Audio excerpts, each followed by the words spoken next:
அனைவருக்கும் அன்பான வணக்கம். எல்லாரும் எப்படி இருக்கீங்க? நல்லா இருக்கீங்களா? இன்றைக்கி நம்ம கோவை சகோதரிகள் சேனலில் பேக்கரி ப்ராடக்ட்ஸை என்ன மாதிரி வித்தியாசமான பேக்கேஜிங்லலாம் கொண்டு போகலாங்கிறத பற்றி தான் பார்க்க போகிறோம். அதில் இப்போ ஃபஸ்ட்டு நம்ம கிறிஸ்மஸ் ஸ்பெஷலாக இப்போ ப்ளம் கேக் போயிட்டுருக்கனால அதை பற்றி பார்த்துருவோம். இந்த மாதிரி ப்ரீமியமான பேக்கேஜிங்கை நீங்கள் கொண்டு போகணுன்னா இந்த டின்னில் அப்படியே ஹோல் ப்ளம் கேக்கை நீங்கள் அப்படியே வச்சு அதை அப்படியே பேக் பண்ணி கொடுத்துடலாம். இந்த டின்னு மேலே நீங்கள் உங்களோட பிராண்டோட ஸ்டிக்கரை ஒட்டிக்கலாம்.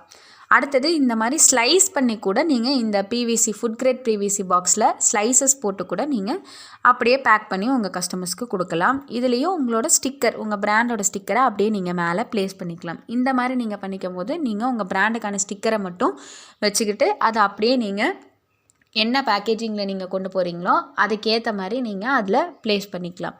இது வந்து ப்ளம் கேக்குக்கு நீங்கள் இந்த மாதிரி கொண்டு போகலாம். இந்த ஹோல் ப்ளம் கேக் இருக்குது இல்லைங்களா, அதை வந்து டின்னில் இல்லாமல் நம்ம ஃபுட் கிரேட் கவர் யூஸ் பண்ணி நீங்கள் அதை அப்படியே சீல் பண்ணி கூட நீங்கள் பேக்கிங் பண்ணி கொண்டு போகலாம்.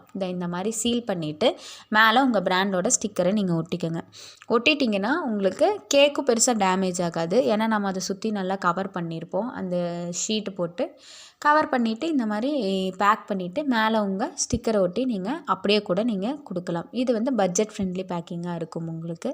அடுத்ததாக ப்ரௌனிஸ் எப்படிலாம் பேக் பண்ணலாங்கிறத பார்ப்போம். சிங்கிள் பீஸ் ப்ரௌனியாக இருந்திருந்தால் நீங்கள் ஃபுட் கிரேட் பிவிசி அந்த சின்ன பாக்ஸில் நீங்கள் பேக் பண்ணிக்கலாம்.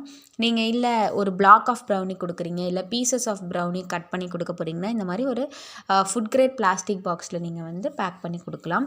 இது நீங்கள் வந்து உங்களுக்கு நிறையா பேக்கேஜிங் அவைலபிளாக இருக்குது. கார்ட்போர்ட் பாக்ஸில் கூட நீங்கள் ப்ரௌனிஸ் பேக் பண்ணி கொடுக்குற மாதிரி அவைலபிளாக இருக்குது. ஆனால் கொஞ்சம் நல்லா நம்ம ரிச்சாக கொடுக்கணும், நீட்டாக கொடுக்கணுன்னா இந்த மாதிரி பாக்ஸஸ் நீங்கள் யூஸ் பண்ணிக்கிட்டிங்கன்னா உங்களுக்கு இன்னும் நல்லா ரிச்சாகவும் இருக்கும். அதே சமயத்தில் உங்களுக்கு ப்ரௌனிஸும் கேக்ஸும் எந்த ஒரு டேமேஜும் ஆகாது. அடுத்ததாக குக்கீஸ் எப்படி பேக் பண்ணுறதுன்னு பார்ப்போம். இது வந்து பார்த்திங்கன்னா நீங்கள் பல்க் ஆர்டர் ஆஃப் குக்கீஸ் எடுக்கிறீங்க, டிஃப்ரெண்ட் டைப்ஸ் ஆஃப் குக்கீஸ் உங்கள்கிட்ட மிக்ஸ் பண்ணி கேட்குறாங்கன்னா இந்த மாதிரி பெரிய பாக்ஸில் நீங்கள் பேக் பண்ணி போட்டு கொடுத்துடலாம். இது வந்து ப்ரீமியம் ரிச் பேக்கிங்குள்ளே வரும். இது வந்து நீங்கள் ஒரு டைப் ஆஃப் குக்கி மட்டும்தான் நம்மகிட்ட கேட்குறாங்கன்னா இந்த மாதிரி பாக்ஸஸில் நீங்கள் பேக் பண்ணி அவங்களுக்கு கொடுத்துருங்க.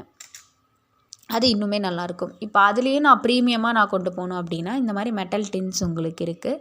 அதில் வந்து உங்கள் குக்கீஸை வந்து நீங்கள் அப்படியே பேக் பண்ணி கொடுத்துருங்க. நீங்கள் வெயிட் அளவு எடுத்துக்கிட்டாலும் சரி, இல்லை பீசஸ் கணக்கில் நீங்கள் கொண்டு போனாலும் சரி, இந்த மாதிரி மெட்டல் டின்னில் நீங்கள் எடுத்துகிட்டு போகும்போது இது உங்களுக்கு ஒரு ப்ரீமியம் பேக்கேஜிங் லுக்கு கொடுத்துரும். நம்ம பிவிசி பாக்ஸ் எடுத்துகிட்டு போகையில் உங்களுக்கு அது வந்து நார்மல் பேக்கேஜிங்குள்ளே வந்துடும். அது பட்ஜெட்டுக்குள்ளே உங்களுக்கு கிடைக்கும். இதுங்கும் போது நீங்கள் ப்ரீமியமாக கொடுக்க போகிறீங்க அப்படிங்கிற பட்சத்தில் நீங்கள் இந்த மாதிரி மெட்டல் டின்ஸ் நீங்கள் யூஸ் பண்ணிக்கலாம். இந்த மாதிரி கூட நீங்கள் உங்கள் குக்கீஸை பேக் பண்ணிக்கலாம். இது எல்லாமே நாங்கள் உங்களுக்கு ஒரு ஐடியாக்காக தான் இந்த பேக்கிங் டீட்டெயில்ஸ் எல்லாமே நமக்கு கொடுத்துருக்கு. இதை தவிர்த்து உங்களுக்கான ஐடியாஸ் ஏதாவது இருந்ததுனாலும் நீங்களும் அதை உங்கள் பேக்கிங்கில் இன்க்ளூட் பண்ணி கொண்டு போகலாம். இது பேசிக்காக ஒரு பேக்கரிக்குள்ளே நீங்கள் புதுசாக வரீங்கன்னா என்னென்ன மாதிரிலாம் நீங்கள் பேக்கிங் பண்ணலாங்கிறதுக்கு ஒரு சின்ன ஐடியாக்காக தான் இந்த வீடியோ நம்ம கொடுத்துருக்கோம். கண்டிப்பாக இந்த வீடியோ எல்லாருக்கும் யூஸ்ஃபுல்லாக இருந்திருக்கும்னு நினைக்கிறேன். வெற்றியை நோக்கி இயங்கிக் கொண்டிருக்கும் இது எங்களுக்கு சிறு புன்னகையுடன் வெற்றி பாதையை காட்டிடும் உங்கள் சகோதரி. நன்றி, வணக்கம்.